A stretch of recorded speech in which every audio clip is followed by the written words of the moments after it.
these two souls back to the same place. It is the Chamber of Pearl Light, a sanctuary bathed in radiant whiteness. Outside the window, the snow falls in a soft, relentless hush, shrouding the world in a silver silence. In this quiet room, Ayako sits alone for a moment, calming her heart before the sacred ritual begins. 皆さんこんばんは。トーチングストーリーのToyomiiです。今回は、名作3つです。映像がね綺麗とこの間言っていただけたので嬉しくなってまた名作オリジナルを、書き換えてみました。今日はフランダースの犬外科室銀河鉄道の夜です。まずフランダースの犬、作者はイギリスのウィーダー、晩年はですね借金と孤独の中で亡くなられていますね。そして日本文学から外科室の泉鏡花さん、男性の方です。極度のね潔癖症で指もね触ることが できないというぐらいねの方です。幻想文学の旗手であります。そして、宮沢賢治さん、銀河鉄道の夜。生前はね前回もお話ししましたがほぼ評価されることはなかったと言われてますが、家族との別れと向き合いながら教師を続けながら作品を書いた作家さんです。今回はですねフランダースの犬というのは、救われなかった少年をね天に愛された存在として描いています。そして外科室は触ることも触れることもできない、これをねこの愛を究極の純愛として描いています。そして銀河鉄道の夜、これは失われた命を永遠にね続くロマンの旅として、描いています。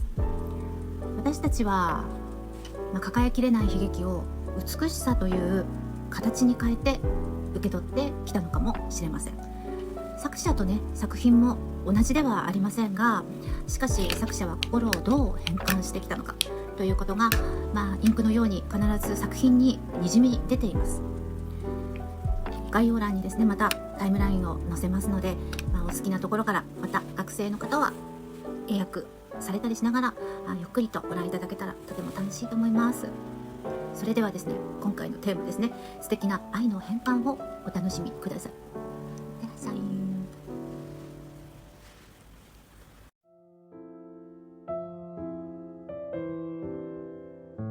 In the vast plains of Belgium, there was a small village called Flanders, where old windmills turned slowly in the wind. On the outskirts of that village, a kind-hearted boy named Nerlo lived quietly with his grandfather, Jehan. Though Nerlo was still young, he was a hard worker who devoted himself to helping his grandfather with the daily milk delivery. One day, a large dog came into their lives.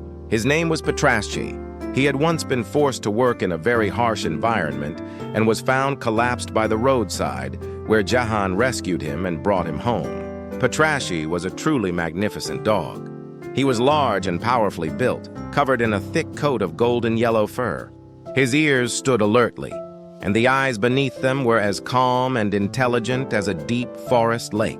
While Petraschi had strong legs capable of enduring the bitter Belgian winters, the gaze he turned toward Nerlo was always as warm as the light of spring. Thanks to Jehan's tender care, Petraschi regained his strength and became Nerlo's greatest partner. Every morning before the break of dawn, the two would rise together to pull a cart laden with heavy milk cans toward the city of Antwerp. Petraschi pulled the cart with great strength, as if to repay the debt of his life being saved. Nerlo would stroke Petraschi's soft neck and talk to him happily. "Look, Petraschi, the sky is so beautiful today. When we get to the city, we'll be able to hear the bells of the great cathedral." As if he understood every word, Petraschi would give a short, proud bark and wag his tail vigorously. Between them, a bond of deep trust and friendship existed that went beyond words. Upon arriving in Antwerp, there was something Nerlo always looked forward to. It was looking up at the towering cathedral in the town square. Inside, it was said there were magnificent paintings by the world-famous artist Rubens.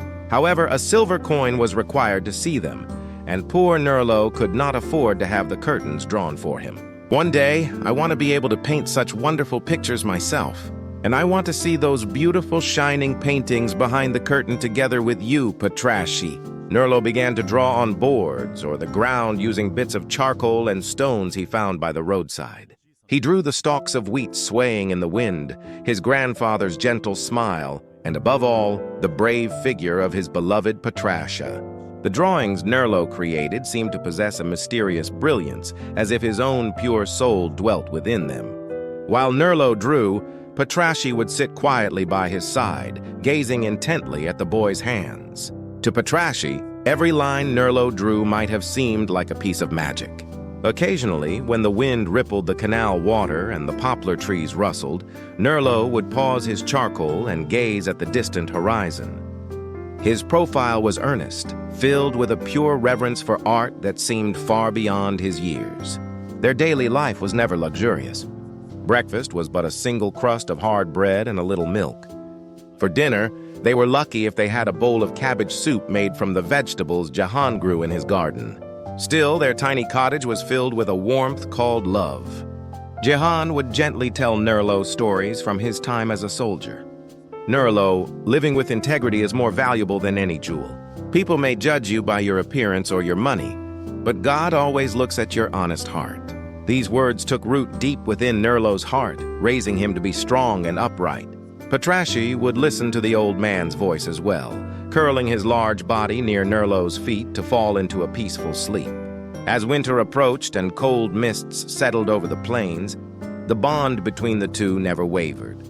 On the way back from delivering milk, when Nerlo's fingers were red and swollen from the cold, Patrashi would intentionally walk slowly, leaning close so his body heat would reach the boy.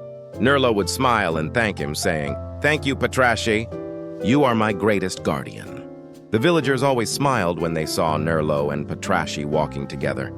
They would say, "Those two are like one soul divided into two bodies." At dusk, as the golden sunset dyed the plains, their shadows stretched long as they hurried home. In the small house where their grandfather waited, the scent of warm soup drifted, and a gentle light leaked from the window. At that time, Nerlo did not yet know how precious, how fragile, and how irreplaceable these happy hours were. Patrashi, breathing softly beside the boy, prayed more strongly and deeply than anyone that the young boy's dreams would come true. The first star of the evening, reflected on the surface of the canal, seemed to be quietly watching over their destiny. Being close to his daughter, he stubbornly believed that people of different social standings Ondo Nerlo had a dear friend named Aloe. She was the daughter of Kozes, the wealthiest man in the village and owner of the windmill. She was a lovely girl with rose-pink cheeks, and she delighted in Nerlo's drawings more than anyone else. The two often sat on the hill overlooking the windmills, sharing their dreams for the future. Aloa's bright laughter was a constant light for Nerlo, who often felt lonely. However, her father, Kozes, did not approve of poor Nerlo. "I bring each other misery if they grow too close." One day, a tragic fire broke out in the village. Kozes' precious barn was burned down, throwing the entire village into an uproar.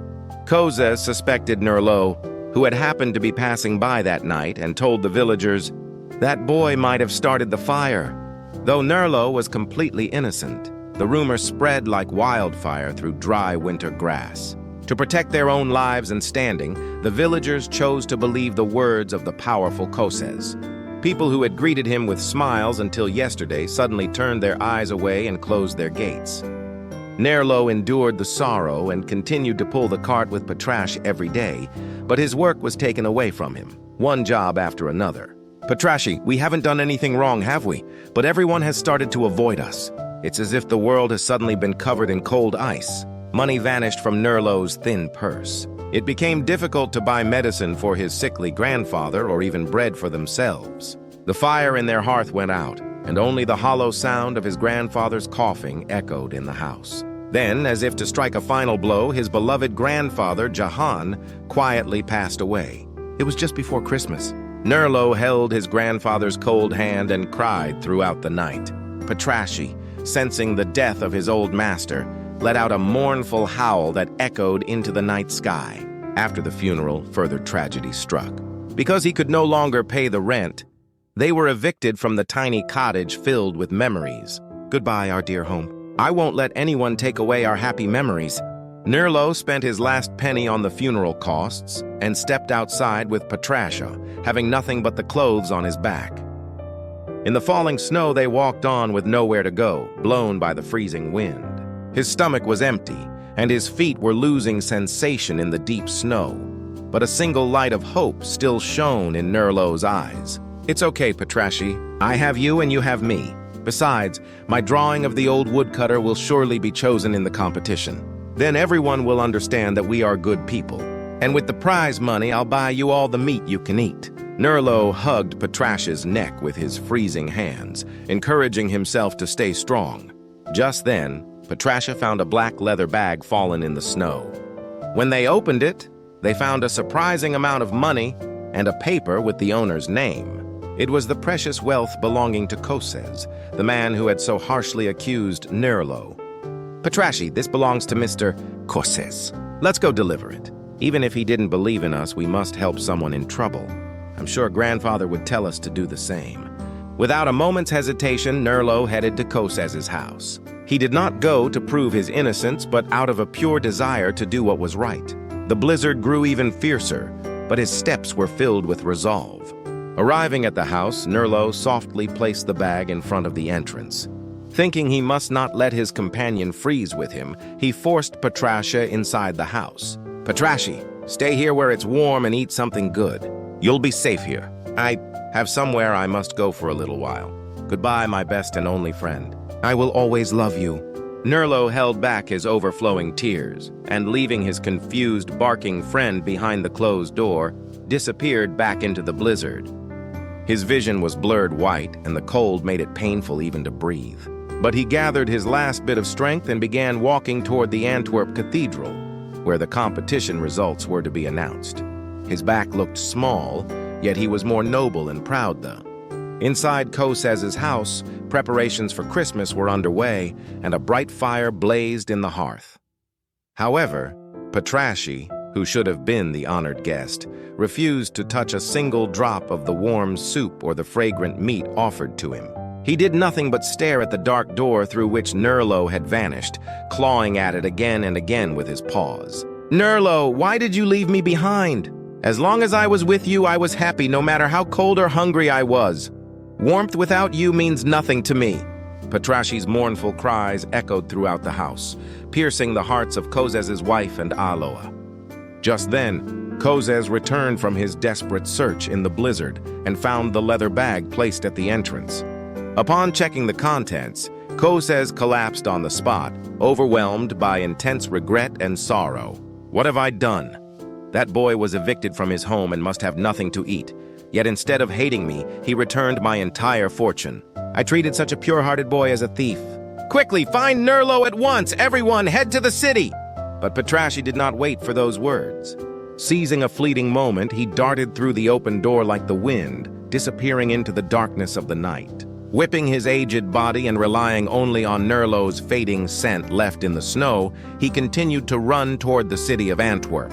Even as the freezing wind beat against his ears and the snow blurred his vision, Patrashi's legs never stopped. With the single thought, "This time I will save you," he raced through the silver world.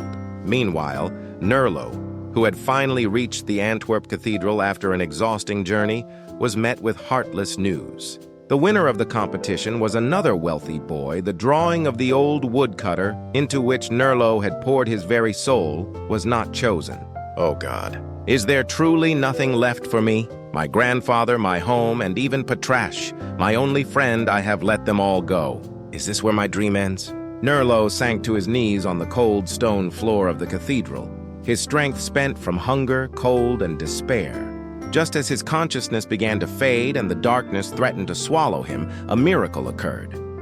The thick clouds were swept away by the wind, and a bright beam of moonlight pierced through the window.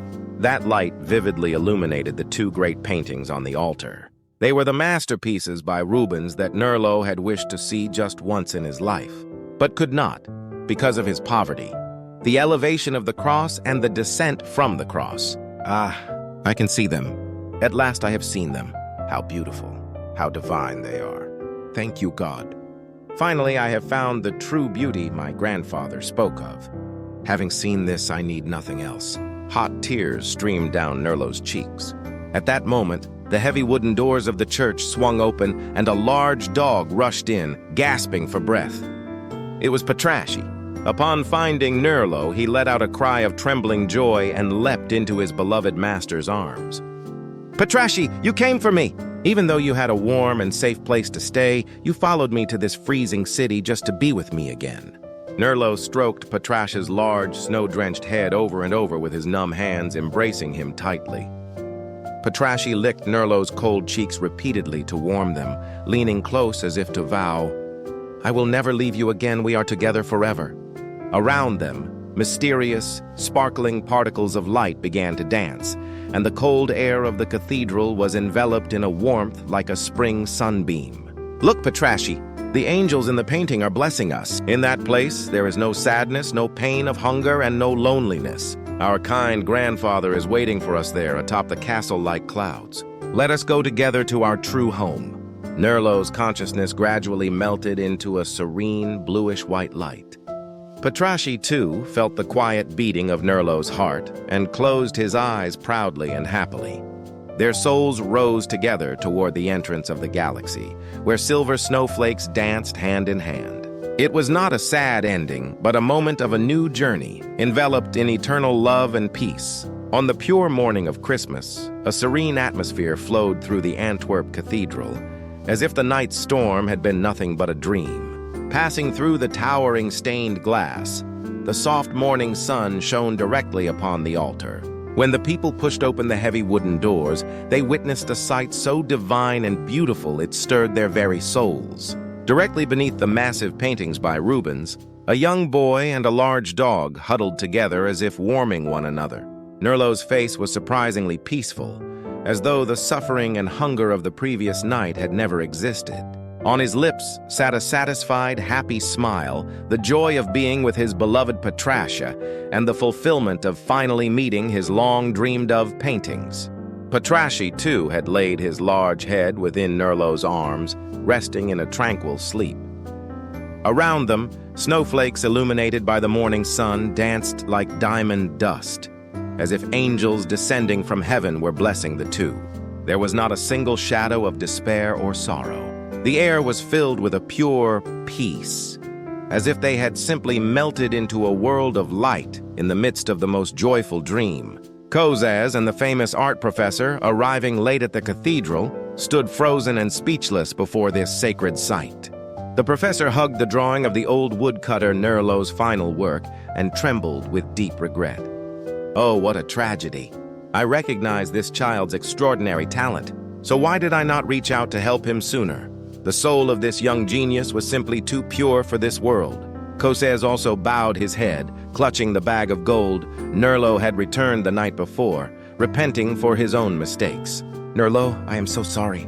To think you cared for me until the very end, even after I drove you away. You were the true savior of my life." Aloa wrapped Nerlo's cold hand in her small ones, crying as she spoke to him again and again. "Nerlo, wake up! Please, open your eyes! I've made so much delicious food for you! I even prepared a new blue outfit. You'll never be hungry or cold again, so please don't go anywhere." However, the villagers looked at the Rubens paintings the two had gazed upon until the end, and at their flawless, sleeping faces, and they understood. They had already reached a place better than any earthly treasure, the highest heaven. It is a beautiful land of eternal spring, where the kind grandfather, Jehan, waits for them. The villagers sincerely reflected on the cold treatment they had shown Nerlo.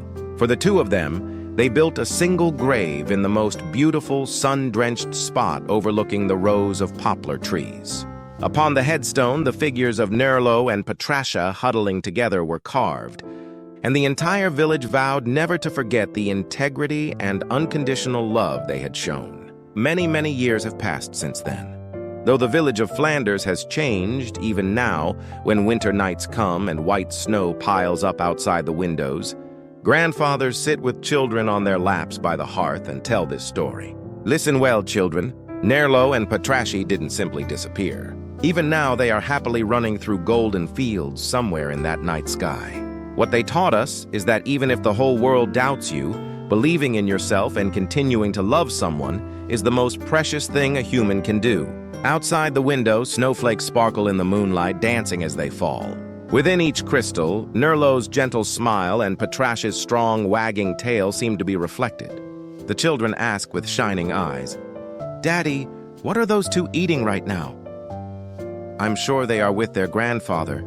eating the best soup and fresh-baked bread they've ever had, taking a nap on fluffy clouds. They will never be thirsty or lonely ever again. The story becomes a great circle of light, continuing to warmly illuminate the hearts of future children. The bond between Nerlo and Patrashi changes form, shining upon this earth as an eternal treasure of humanity, like stars glowing in the sky or flowers blooming in the spring. Whenever we believe in someone and find the courage to live uprightly, Nerlo and Patracia are always there, smiling.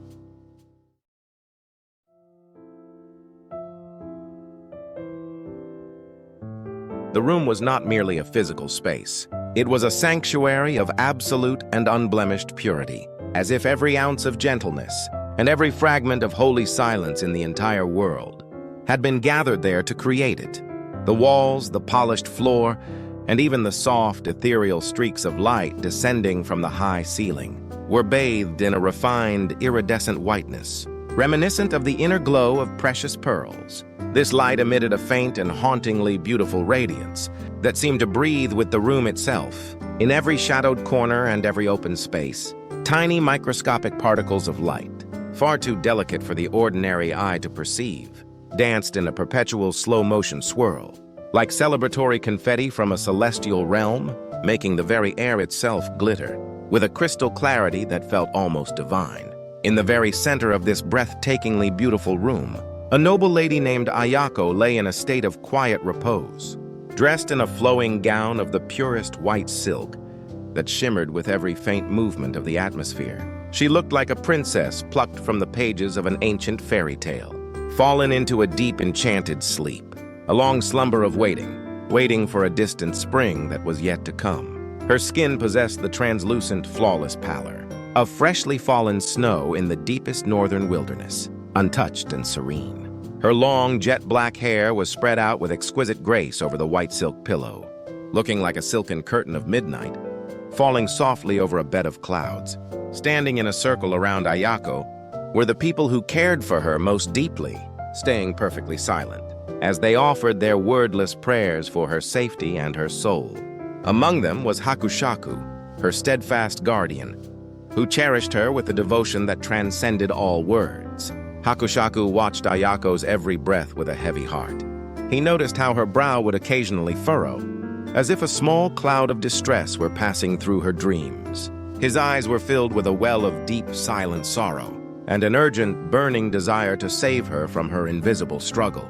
It was into this atmosphere of heavy anticipation that a young man stepped with a quiet but firm and purposeful stride. His name was Takao. Takao was like a healing wizard, a weaver of light, who possessed a special sacred power to wrap the deep sorrows and the hidden, unspoken pains in people's hearts with a warm, protective glow. His eyes were a deep, soulful blue, much like the clear, infinite night sky in the heart of winter.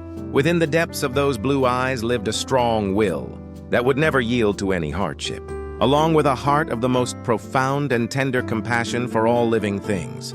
The very moment Takao took a single step into the room, the air seemed to vibrate slightly but pleasantly, a resonance that felt as if the hands of a grand clock that had been stopped for 9 long years had suddenly found their rhythm and begun to move once again. Ayako remained with her eyes closed, seemingly detached from the world. But within the secret garden of her heart, the doors of long-lost nostalgic memories were beginning to open slowly, drawn by the gentle light that Takao brought with him. Hakushaku spoke to Takao in a voice that was heavy with the weight of responsibility, yet filled with a quiet and undeniable trust. "Takao, I am glad you have come at this hour. Ayako is about to face the most delicate and precarious moment of her entire life. The time of a spiritual promise. Only your pure heart and your steady, unwavering power can help her find her way back with the light of truth." Takao moved a step closer to Ayako's bedside, his presence bringing a new sense of calm. He answered in a voice as steady and clear as a mountain stream flowing over smooth stones. "Leave it to me. I will offer every spark of sincerity I possess to this very moment. I wish to make the invisible silver bond tied between her soul and mine shine once again, more brilliantly than the midday sun, for it is a promise we made long ago, like a destiny written in the eternal language of the stars." Hearing that voice, Ayako thought quietly in the deepest chambers of her heart. Oh, what a nostalgic and warm sound that makes my soul tremble with recognition. This dignified footstep, this feeling of the air becoming light and soft as a feather. I feel as if I have been waiting for this exact heartbeat forever, lost in a dark and suffocating mist. The scent of the wisteria and the bold fragrance of the camellia flowers that were dancing in the lush green of the botanical garden on that brilliant sun-drenched spring day 9 years ago seems to reach me now in this pearl-colored room. Appearing not as a dream, but as a vivid and pulsating memory, Ayako continued in her mind, as if speaking to the silence of her own spirit. I remember everything. Every glance, every word shared. But right now, I have no way to say it out loud to the world. If I were to drink a mysterious medicine that invites a deep, artificial sleep, and lose my consciousness, I might accidentally speak of this secret. This secret is as precious as a jewel, hidden in the deepest, most sacred vault of my heart, where no prying eyes can reach. To me, this secret is a shining treasure more valuable than my own life, more radiant than all the gold in this world. Ayako decided to keep her heart closed as tightly as a royal jewelry box, maintaining her noble and unyielding spirit. She slowly opened her moist, shimmering eyes and looked directly at Takao, who stood before her like a pillar of light. "I do not wish to sleep," she said, her voice carrying through the silent room with a dignified ring, like the strike of a small silver bell. "No matter what kind of trial or pain may come to me, I want to keep my consciousness clear as a mountain spring. I want you, Takao, to be the one to set free the tangled thread of my destiny with your own hands. If you are by my side, looking at me with those warm and compassionate eyes, I am not afraid of anything in this world or the next." Those words spread through the silent room with a powerful resonance. Takao felt her unbreakable will within himself, and he vowed deep in his heart to give his entire being to answer her feelings.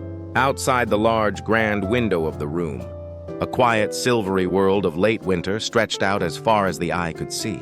Yet pushing up through the hard crust of the pure white snow, a single red camellia showed its face vividly, like a torch carrying a flame of undying passion. Its pure, defiant red color seemed to symbolize the strong, invisible bond flowing between the two of them, and provided the proof of a love that would never disappear, even in the cold whiteness of this pearl-white room. In Takao's hand was a silver pen that glowed with a beautiful, rhythmic pulse. It was a mysterious tool, a conduit used to write the light of hope into the shadows of people's hearts and turn frozen, painful memories into the warmth of a golden spring afternoon. He raised the pen slowly, as if beginning a sacred and ancient ritual. "Ayako, everything is ready. The path is open. Now, come with me to that brilliant place of our promise. No matter what shadows may try to intervene, I will never let that red camellia blooming in the sanctuary of your heart wither away." Their gazes were tied together tightly and gently by an invisible, powerful thread of celestial light. The people watching around them held their breath at the sight of such a sacred and beautiful scene, offering their prayers silently but with a passionate intensity. Now, in this pure white room, the souls of two people who had finally met again, after 9 long and wandering years, were slowly setting sail into a dazzling, infinite sea of light. A crystal vase placed by the window caught a stray beam of the afternoon sun, reflecting the light and casting a spectrum of rainbow-colored shadows across the wall. That rainbow seemed to bless the future they were heading toward, showing a sign that their path would never again be dark. Ayako watched the light of the silver pen held by Takao reflected in her eyes, and feeling a sense of absolute and certain peace, she waited for the next heartbeat. In that place, there was no pain. There was no sorrow. There was no fear. Only a pure, eternal world of the spirit shared by the two of them forever. The Botanical Garden. A memory of 9 years past. The story travels back 9 years, to a day in early summer so radiant it seemed to shimmer with its own light. The setting was the vast, historic Koishikawa Botanical Garden, a place where the deep shadows of old Edo still lingered in the rustle of the leaves. The soft winds of May breathed through the park, carrying a sense of vibrant life. The air was filled with a quiet joy that seemed to wrap every visitor in a gentle, warm embrace. At that time, Takao was a young man, a dedicated student with high ideals, embarking on his journey into the world of medicine. On that day, he had come to the garden with a close friend, seeking a brief moment of peace amidst his rigorous studies. The azaleas were in full bloom, covering the hillsides in a breathtaking sea of color. It looked as though the earth itself was burning with a pure, sacred flame of crimson and pink, casting a light that was both brilliant and serene. Takao and his friend walked along a narrow path, the sweet fragrance of crushed grass rising beneath their feet as they talked of their dreams for the future. Near the large pond at the center of the garden, wisteria flowers hung down like heavy purple curtains. Whenever the breeze stirred, they swayed gently, scattering a sweet and delicate perfume into the air. The surface of the pond was as still as a silver mirror, perfectly reflecting the deep blue of the sky, the drifting white clouds, and the lush green of the surrounding trees. As they made their way toward a small hill where the azaleas grew most thick, they saw a group of people approaching from the opposite side of the pond. They moved with a quiet, overwhelming presence that commanded the attention of all who saw them. In the center of this group was Ayako. She was young and possessed an aura of such profound nobility that she seemed almost otherworldly. She held a silk parasol with a gentle touch and wore a long, flowing kimono the color of wisteria. As she walked, the hem of her silk kimono made a faint, rhythmic sound, shush, shush, a pleasant whisper against the ground. She was as elegant as a figure stepping out of an ancient fairy tale. It seemed as though the entire landscape had been arranged as a stage, specifically to highlight her beauty. Ayako moved as if she were traveling upon a cloud, her footsteps so light they barely seemed to touch the earth. She was surrounded by several attendants who protected her, but in Takao's eyes, there was only one thing visible: Ayako, a single, noble flower blooming in the sunlight. As they passed one another, Takao found himself stopping, unable to do anything but watch her as she walked away. There was such a vast difference in their social standing that any words between them were impossible. Yet for a single fleeting second, their gazes met. In that brief moment, an impact like a silent bolt of lightning surged through Takao's heart. It was a sensation far deeper than what men call love. It was a holy resonance, the sound of two souls recognizing each other across the divide of the world. Takao asked himself in the silence of his heart, "Oh, what a beautiful soul she must have. I did not know such a pure, noble light could exist in this wide world. In her eyes, I feel as if I have found the path I must walk, the truth I must protect. Even if I never see her again," he vowed, "I will carry her image in my heart. I will keep my life and my skills as a healer pure, dedicated only to saving others for her sake." At the same moment, a warm ripple was stirring within Ayako's heart, a feeling she had never known before. She tilted her parasol slightly, hiding her face from her attendants, just enough to etch the image of the passing young man into her memory. Ayako thought to herself, "Those eyes, they were as quiet and deep as the stars in the night sky. That gaze of truth, looking into my own, is the only light I have found that understands the heart I keep hidden from this cold, restricted world. From this day forward," she whispered in her soul, "a single red camellia has begun to bloom in my heart. It is a flower named after him, and it shall never wither." Takao and his friend eventually sat on a bench at the top of the hill. Nearby, other visitors were laughing and talking, sharing rumors of the beautiful ladies they had seen that day. They praised their elegance, speaking as if they had just witnessed a divine blessing. His friend looked at Takao, who sat in silent contemplation, and said, "Takao, did you see her? That beauty that leaves one speechless. It is amazing how true beauty can move a human heart so suddenly and so deeply." Takao, still watching the distant pond, nodded quietly. "Yes, I saw. In that one moment, my entire world was rewritten. I must become someone worthy of a soul as noble as hers. That is the promise I have made to my future life." Once they left the garden, a magnificent carriage was waiting to take Ayako and her party back to their home, a place as grand and secluded as a castle. For the 9 long years that followed, Takao never spoke a single word about Ayako, not even to his closest friend. However, throughout his years as a student and into his career, Takao lived with a strict and unwavering integrity. He was sincere to everyone and practiced medicine with a conviction that never faltered. In his solitary room, a single camellia flower was always placed in a vase. Its vibrant red color was a symbol of Ayako's spirit as he saw it that day, passionate, yet dignified and pure. That single second of eye contact in the greenery of the garden 9 years ago had never been shaped into spoken words. Yet, it was a promise heavier and deeper than 1,000 sentences. It had tied their souls together with an unbreakable bond. The early summer sunlight filtered through the leaves of the great camphor trees, casting rainbow patterns upon the ground. These patterns of light shifted and swayed like a quiet overture to the beautiful, poignant destiny they were about to share.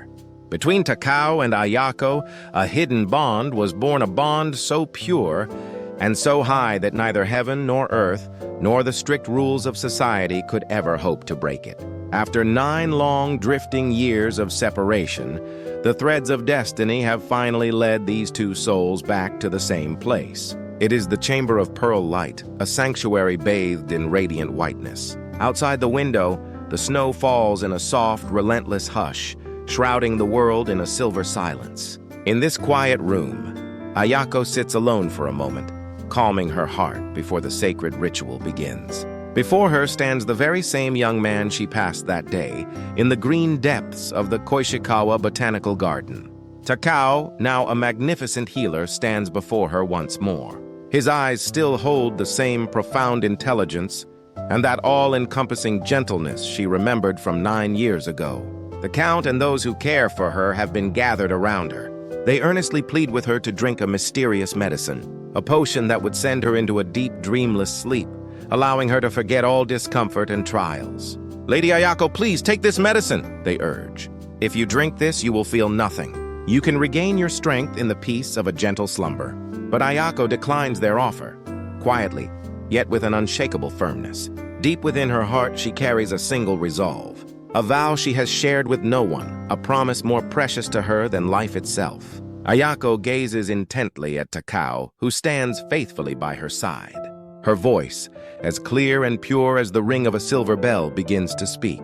"Master Takao, I do not wish to sleep. I want to keep my consciousness as clear as a mountain spring.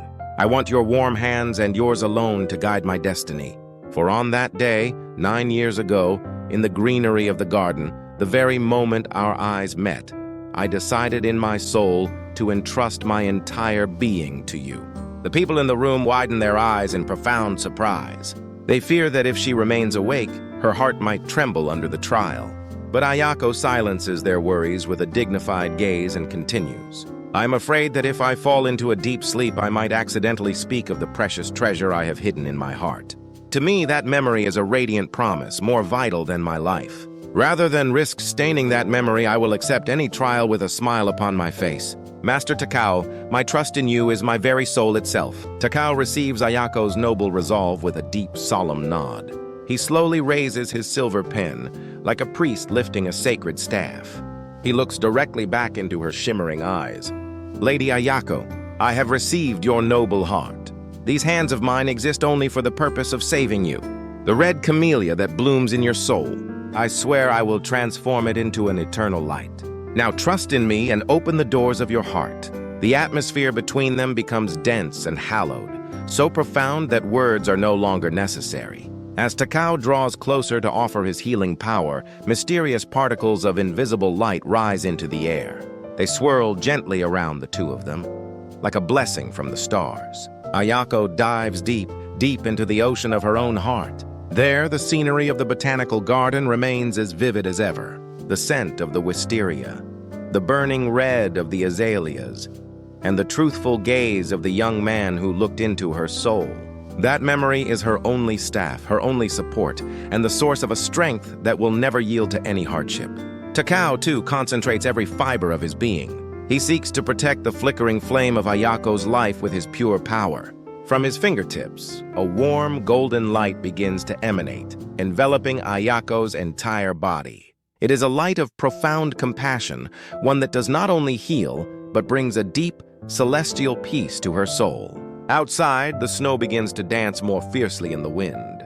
But that biting cold cannot reach the inside of the room. For within these walls, two souls are crossing the bridge of 9 years, becoming one in this very heartbeat. The Count and the attendants, watching this sacred scene, find themselves weeping in silence. They seek to etch this miraculous moment into their own memories forever. At the edge of her fading consciousness, Ayako feels a certain warmth. It is the warmth of Takao's hand, and the proof of an unchanging love he has held for her. Ah, I am finally being saved, she thinks. The journey that began 9 years ago, on that brilliant day, is reaching its most beautiful conclusion here in this pearl-white room. A single pure tear traces a path down her cheek, leaving a shimmering pattern like a pearl upon her pillow. That tear seems to purify all the loneliness, all the anxiety, and all the hidden feelings she has carried for so long. Takao carefully begins to weave back the silver threads of her life, one by one, with delicate precision. In his heart, there is not a single cloud of doubt. Lady Ayako, you are no longer alone. Your beautiful soul has become one with mine, and you have gained a radiance that will never fade. Their gazes meet one last time, strong, deep, and unwavering. It is the same gaze from 9 years ago, yet now it is deeper, surer, a testament to an eternal promise. The light filling the room reaches its crescendo, dyeing everything in a brilliant, pure white color of blessing. And then a profound silence falls. In that space, only the crystal of their noble love remains, having let go of all burdens and ascended into the pure light. Outside the window, the red camellia stands amidst the snow. It appears more vivid and more proud than ever before, spreading its petals as if to tell the truth of this story to all the generations yet to come. The dazzling and majestic light that had filled every corner of the pearl-white room began to calm, receding slowly and quietly like the gentle ebbing of a great tide. In its place, there was Ayako. She was now released from all earthly pain and every lingering shadow of sorrow.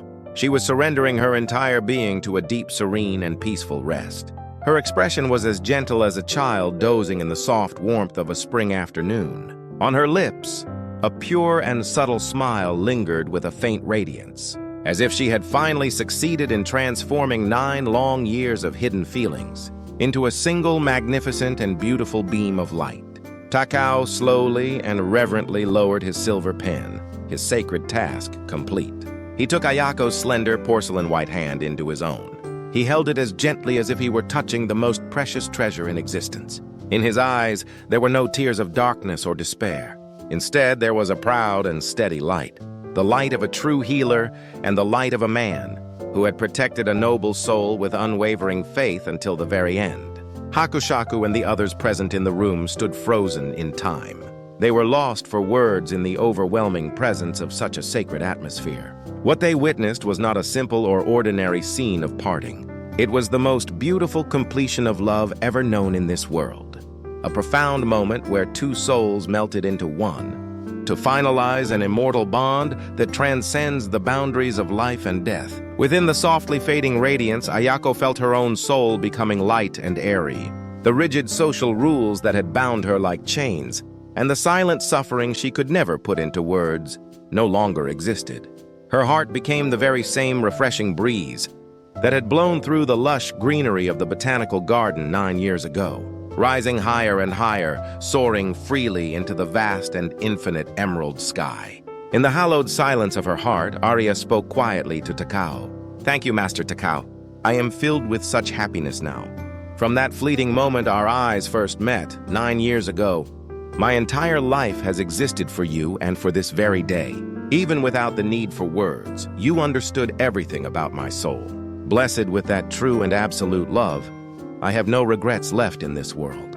Guided by the soft light of compassion released by Takao's healing hands, Ayako's soul moved toward the heavens, following a shimmering silver thread.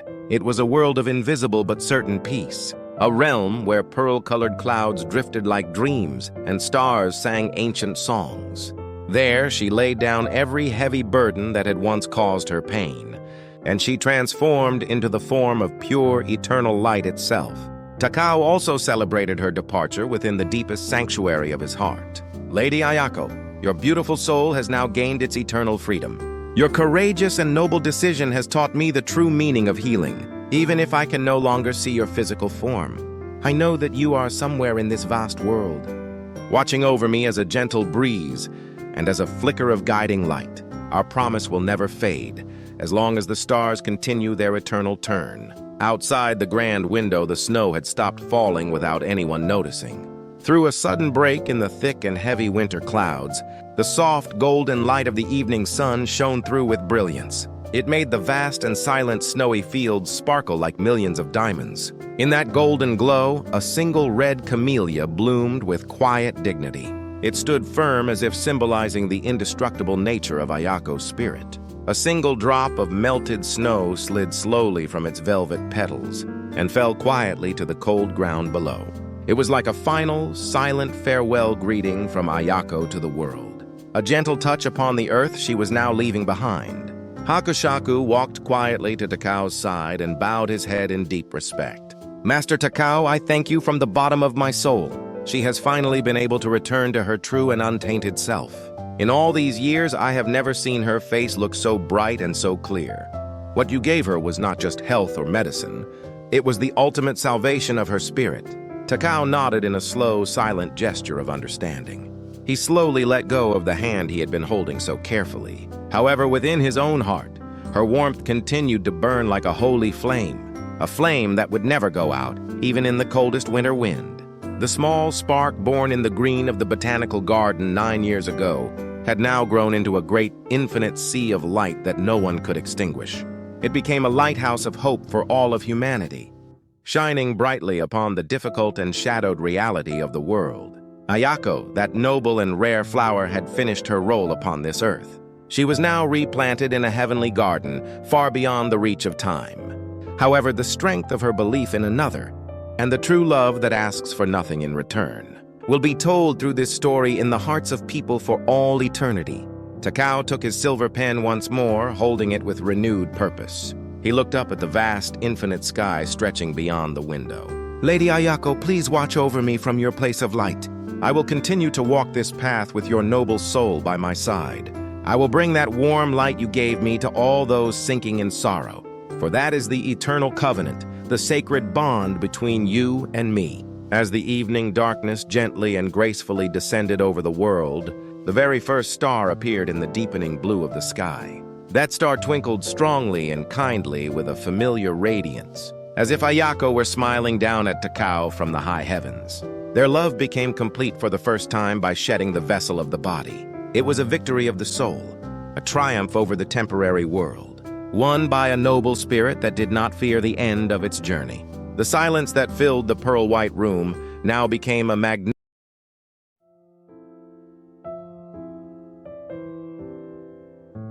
The room was not merely a physical classroom, it was a sanctuary of learning, an isolated realm of peace, a space so pure it felt as if all the wisdom of the ages and all the holy silence in the entire world had been gathered there by invisible hands to create this single, sacred moment of study.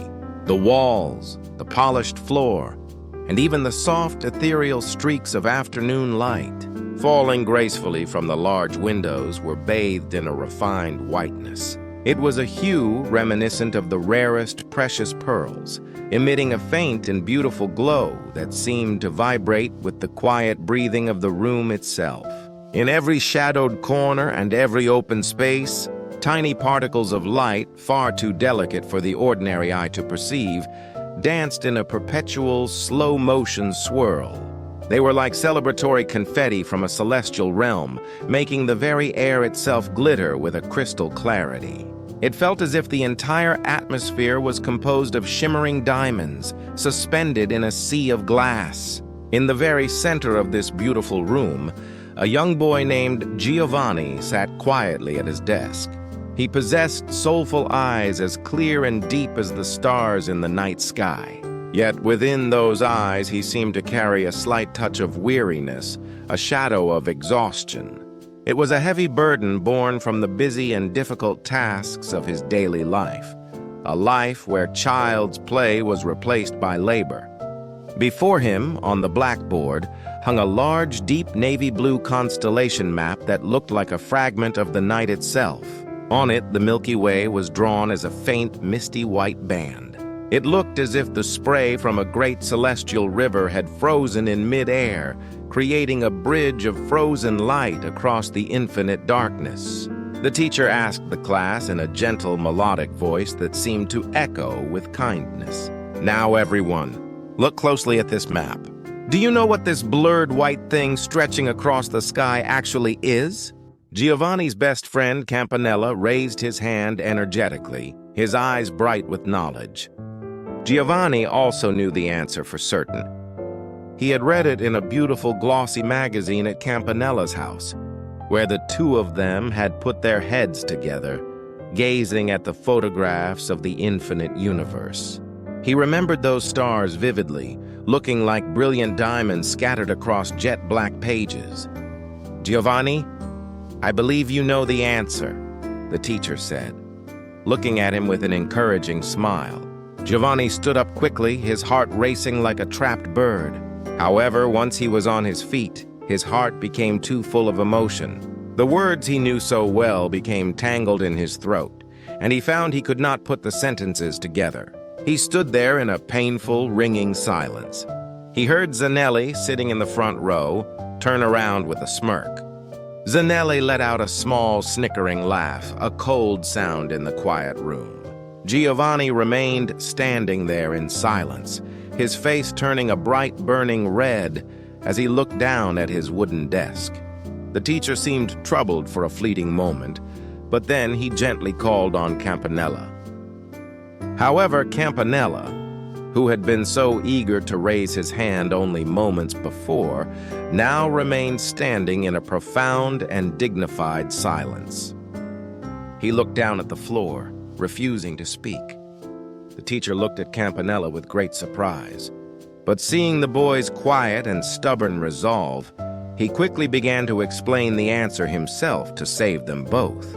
If we look at this blurred white galaxy through a large and powerful telescope, we can see that it is actually made up of countless tiny individual stars. Each one is a sun of its own. Isn't that right, Giovanni? Giovanni nodded silently, his face still flushed with heat. But before he knew it, his eyes were filled with hot, stinging tears. Yes, he had known the answer. And he knew that Campanella certainly knew it too. Campanella had chosen not to answer. He had chosen to be silent, because he knew that Giovanni was exhausted from working every single day to help his fragile, resting mother. He knew that Giovanni no longer had the time or energy to play with the others. Campanella had stayed silent because he felt a deep, aching sorrow for Giovanni. He wanted to share in his friend's sadness, to stand with him in his moment of embarrassment. Thinking of this, Giovanni felt an overwhelming sense of affection, a bittersweet ache for both himself and his kindest friend. The teacher pointed to a model of a large convex lens filled with glowing grains of sand that shimmered in the light. Therefore, if we think of this Milky Way as a real, flowing river, each of those tiny stars would be like the grains of sand at the very bottom of the stream. Think of these glowing grains as stars that shine with their own magnificent light, just like our very own sun. We are all living inside the water of this giant, shining river of the heavens. In that moment, Giovanni felt an invisible silver bond, a thread of pure light, tying itself strongly between him and Campanella. Oh, Campanella, he thought in the sacred silence of his soul. You stayed silent just for me, didn't you? Thank you for your kindness. I wonder if we will ever be able to go there together, to the silver banks of that river of stars, to find true and eternal happiness. Outside the window, the evening sky was beginning to turn a deep sapphire blue, merging with the shadows. The cold, silvery world of late winter stretched out below the school hill.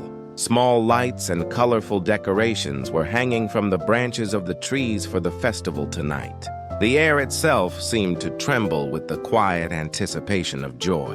When the lesson ended, the room was filled with the pleasant, rhythmic sounds of desk lids opening and books being stacked. Giovanni had a promise to keep to go and get warm, fresh milk for his mother, who was resting at home. He straightened his back, took a deep breath, and left the pearlescent classroom. His footsteps in the long hallway echoed like a quiet, lonely piece of music. In his heart, the brilliance of the stardust the teacher spoke of, and the gentle gaze of Campanella burned brightly. They glowed like a single, resilient red camellia flower in the middle of a winter field. Now, in this quiet twilight hour, the souls of the two boys were tied together by a powerful, invisible thread of light. They were beginning to sail slowly out into the dazzling and infinite sea of the galaxy. A crystal vase placed by the window reflected the very last rays of the setting sun, casting rainbow-colored shadows that danced across the white wall. Those rainbows seemed to bless the journey Giovanni was about to take. They showed that no matter how lonely the path might be, he would surely reach the light in the end. Giovanni left the bustle of the town behind and climbed to the top of a hill wrapped in a darkness like deep navy velvet.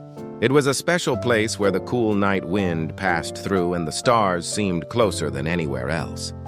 At the peak of the hill stood a mysterious triangular pillar called the weather wheel, pointing toward the heavens like a single silver finger.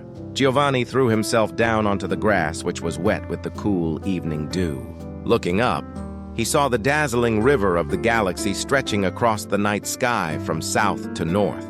The lights of the town below were far away, flickering gently like an underwater palace decorated with pearls at the bottom of a deep sea. Giovanni gazed into the abyss of the night sky, lost in his own solitude and silence. Suddenly, out of nowhere, a voice as clear as a glass whistle echoed in the air. "Galaxy Station, Galaxy Station." In that instant, everything before Giovanni's eyes became brilliantly bright. It was a flood of light, as if millions of fireflies had released their glow all at once, or as if someone had suddenly overturned a bag of the finest diamonds and scattered them throughout the universe. Giovanni rubbed his eyes again and again in disbelief. When he realized what was happening, Giovanni found himself sitting on a seat in a small train that was moving with a pleasant and steady sound. The inside of the carriage was a noble yet warm space, with seats covered in blue velvet.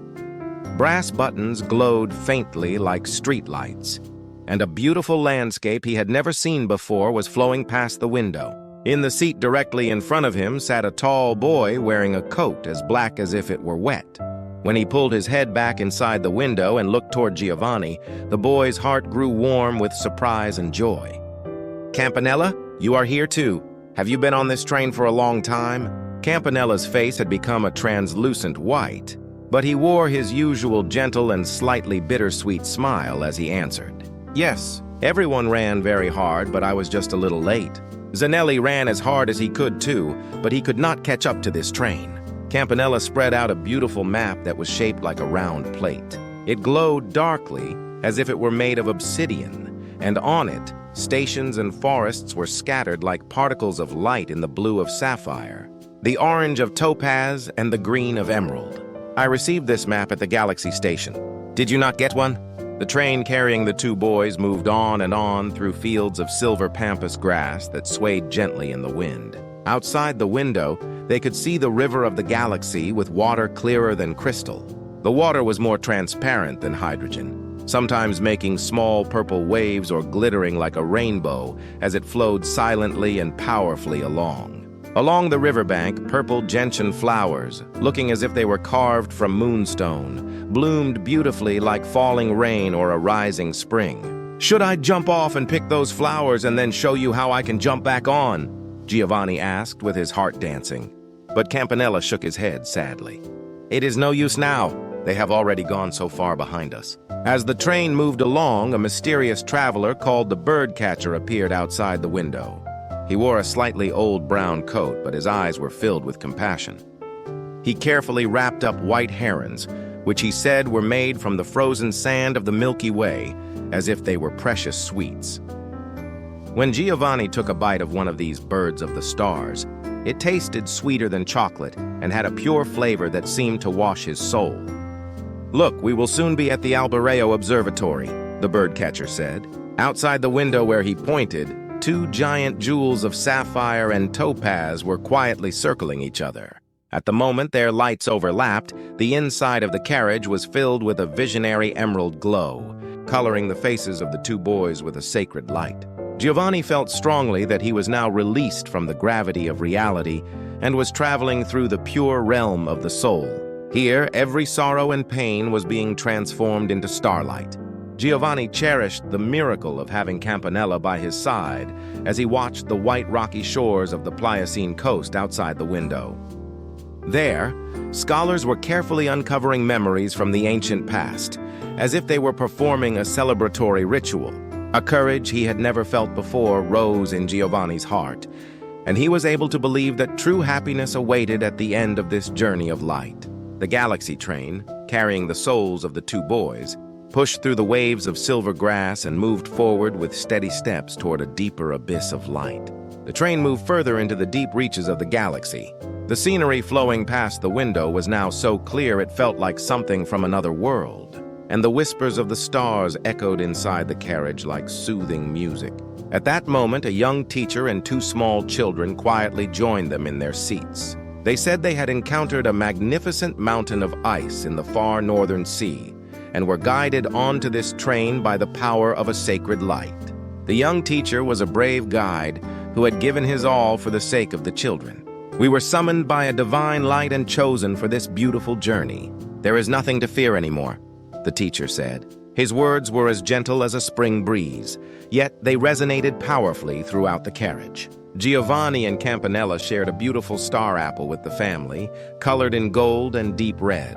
When they took a bite, a warm light of compassion overflowed from within their bodies, and it felt as if their very souls were wrapped in a pure and sweet fragrance. Soon, they saw a field outside the window burning as red as a ruby. It was not a frightening fire, but a flame that was transparent and emitted a noble brilliance. "What kind of fire is that?" Giovanni asked with wonder. A young girl answered in a voice as clear as a ringing bell. "That is the fire of the scorpion. It is the eternal light of a small life that prayed from the heart to be of use to someone else." That sincerity reached the heavens, and even now it continues to gently illuminate the darkness of the night. As Giovanni gazed steadily at the flame, he felt a similar small light begin to glow deep within his own heart. "Oh, perhaps I have only been thinking of my own loneliness until now," he thought. "But like this flame, I want to be able to use my light for the happiness of others. That is what true courage really is." Campanella, too, watched the bright red fire of the scorpion with silent tears in his eyes. The stars of the galaxy reflected in his pupils, and he looked as translucent as if he himself were turning into particles of light. "I would do anything if it would make my mother truly happy," he whispered. "But I wonder, what is it that brings the greatest happiness of all?" Giovanni gripped Campanella's hand firmly and spoke as if carving the words into his soul. "Let us go together, no matter how far.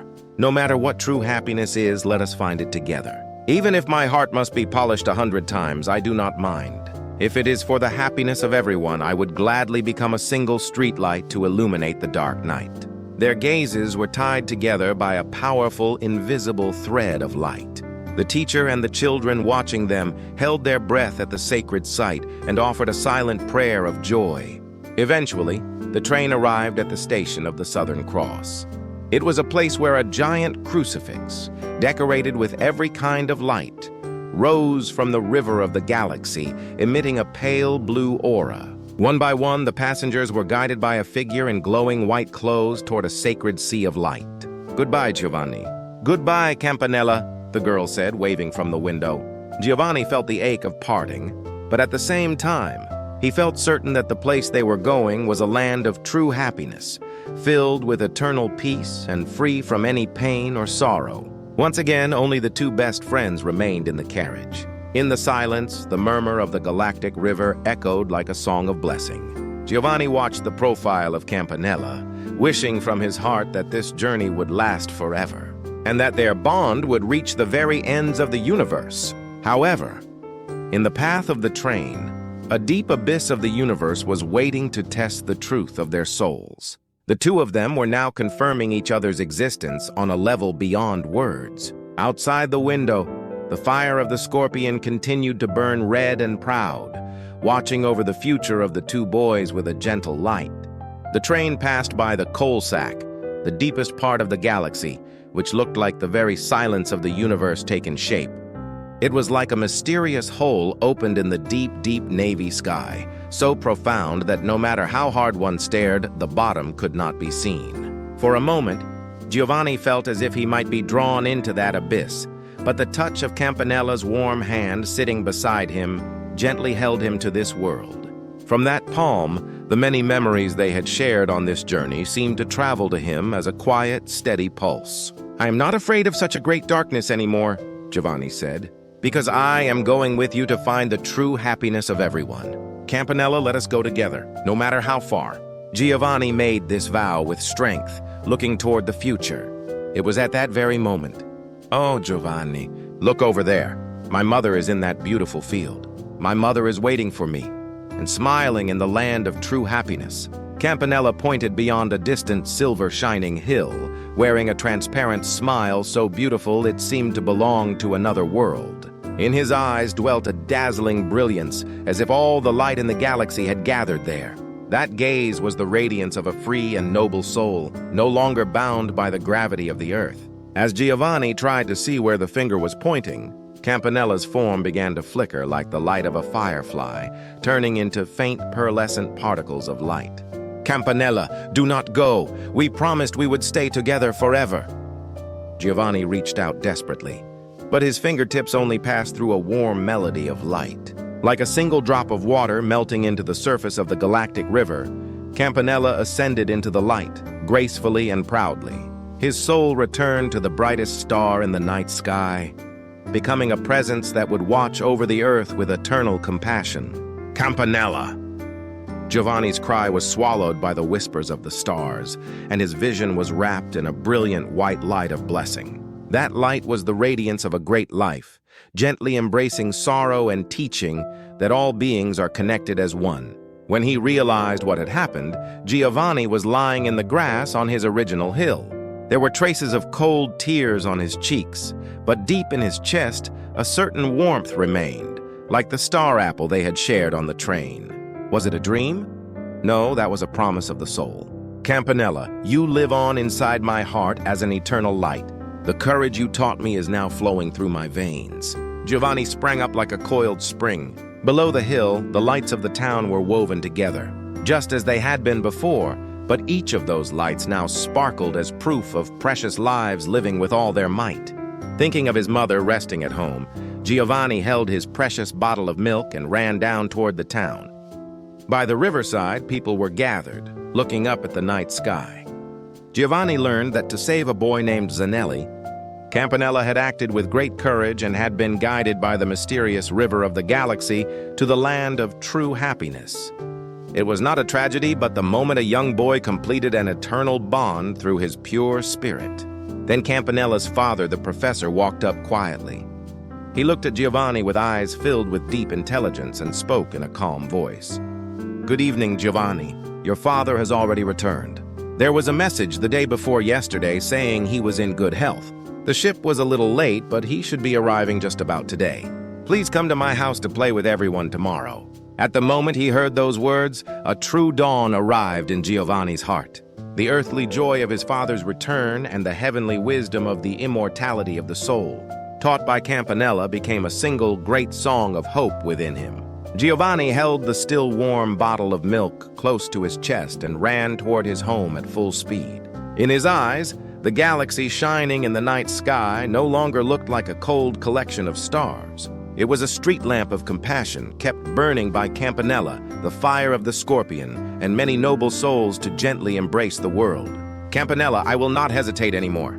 From now on, I will bring the light you gave me to the many people I meet in this place. I want my life to be a small flame that heals someone's sorrow. I will walk with you forever and ever." Giovanni's footsteps were light as he ran, and his heart was filled with a courage and love he had never known before. The journey of the Galactic Railroad had ended, but a new story was beginning, a story of a boy named Giovanni, stepping out strongly onto the path of the earth with an eternal heart. Like a camellia waiting for spring under the snow, his resolve would never wither, no matter how cold the wind blew, and would continue